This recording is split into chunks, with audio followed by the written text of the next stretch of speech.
Take it away. All right. Hello, my name is Daria.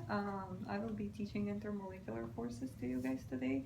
I'm sure most of you had some kind of background in this already. It's a pretty simple topic, so I will just be giving a brief overview, nothing too much complex or in depth. So I want to make this an interactive session, so I'll ask some questions, and if you guys don't mind, if you can participate and give some answers. So, intermolecular forces. What is that?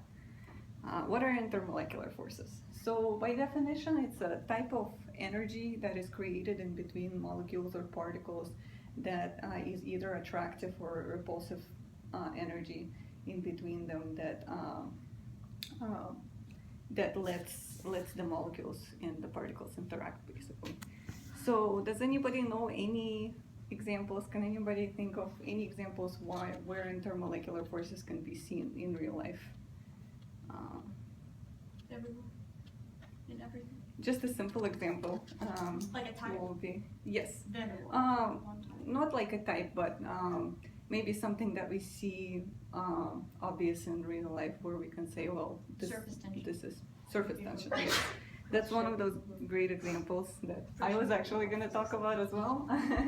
But some of the examples of intermolecular forces, obviously they're everywhere, like Ashley said, but some of them are obvious to everyday life and some of them are not. So for example, surface tension is one of them. These bugs are able to walk on this water because of the intermolecular forces in the water that holds the water together and doesn't rip it apart while the bug is walking on it. Another example would be skin not preventing the water from coming out of your body. So interaction between the oil molecules in your skin would kind of create a barrier for the water leaving. Those are some simple examples. So can anybody say what are the two main types of the intermolecular forces that exist? Covalent and Actually, no, because covalent and ionics are types of bonding in between molecules, and intermolecular forces are just attractions. Van der Waals? Van der Waals is one of them, and Hydrogen. I'm sorry. Hydrogen forces. Yes, hydrogen forces is another one, but hydrogen bonding is a subtype of a different intermolecular force. So.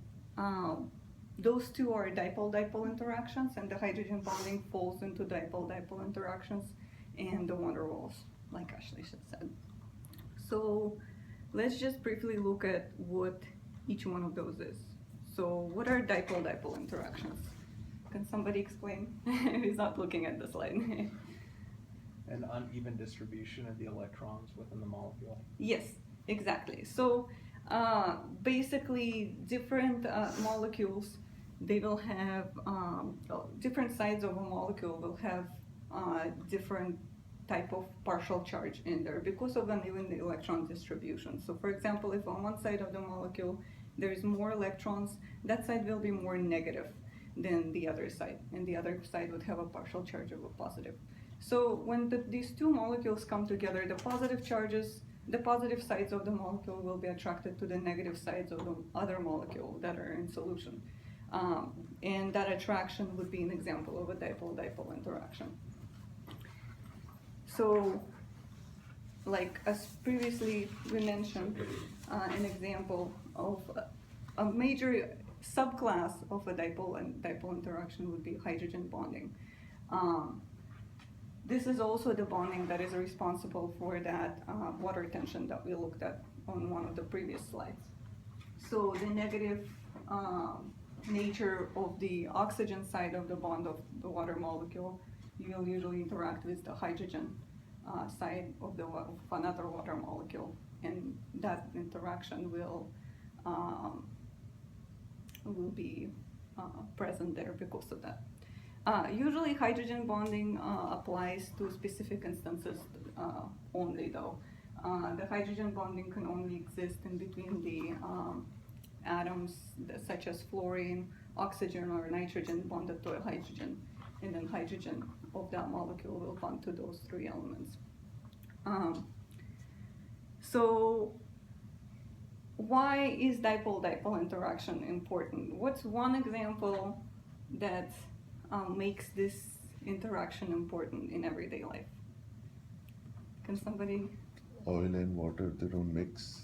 Oil and water, what else? Cohesion. So oil and water don't mix, but then two polar molecules, two of the say water molecules, make something mix instead. So for example, if we take a polar molecule such as ammonia and we put it in water, it will mix together because both of them are polar. So dipole-dipole interactions, and a great example would be the reason why they're important is because they make certain molecules mix, like this polar bear with the water. So what are van der Waals interactions? Weak interactions. Those are weak interactions. They kind of work on the same basis as the dipole-dipole interactions, but they're much more weaker. They also are created by uneven electron distribution, but at a very, very split instant. And so this can be compared to interactions that kind of don't have a spark in them. So for example, if you like somebody, but you don't really care to make a move, you kind of have van der Waals interactions. So like I said, the van der Waals interactions happen because of the electrons accumulating on one side of the molecule instantaneously, polarizing that side of the molecule and making it able to interact with another polarized side of a molecule, a different molecule, if that makes sense. So they are usually the weakest ones. The van der Waals interactions are usually the weakest ones, and then the hydrogen bonding, which is part of the dipole-dipole interaction, is usually one of the strongest interactions out there, besides the actual charge interactions, which would be kind of moving into the ionic bonds. An example of a van der Waals interaction would be pretty much anything, because every single molecule has van der Waals interactions, no matter what it's composed of. But one cool example would be a lizard crawling on top of a wall. Lizards have these protrusions on their feet that have tiny nanoscale features that in which the van der Waals interactions with the wall that the lizard is walking on makes it possible for this lizard to stay on the wall versus fall off. And that is basic overview of intermolecular attractions. Does anybody have any questions? What about strong and weak nuclear forces? Would you lump that in? What is it? Would you lump in strong and weak nuclear forces or no? Uh, See, I don't know anything about physics. That's why I asked.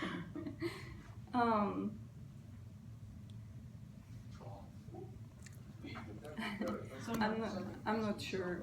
I couldn't understand the question. I'm so No, sorry. he answered it. Okay. It's no. I'm sorry. No. That's all right. So what are those forces where if there are two benzene rings Uh-huh. and they have these orbitals, if they overlap, there is certain attraction. What do we call it? Yes, that attraction would be the pi interaction inside the benzene rings. So it is kind of like a polarization as well. The electrons, they move kind of in a circle in the benzene rings, and they protrude out of the molecule. So if you put those two molecules together, those electrons can interact with each other. So where would they fit Fall. in this? Yeah. I would say probably more into the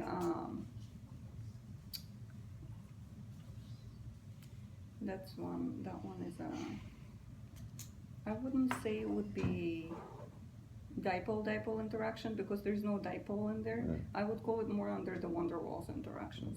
Okay. Just like in DNA, the bases stack based on van der Waals interactions there. And when two single strand DNA, they come together. So what kind of forces are there? So the two bases, they actually interact through hydrogen bonding. Through the So hydrogen G and bonds. C, they have three different hydrogen bonds in between, and then the A and C have the two hydrogen bonds in between. And I believe it happens between nitrogen bonded to hydrogen and an oxygen on the other base. That would be another great example of hydrogen bonding or dipole-dipole interactions. Right.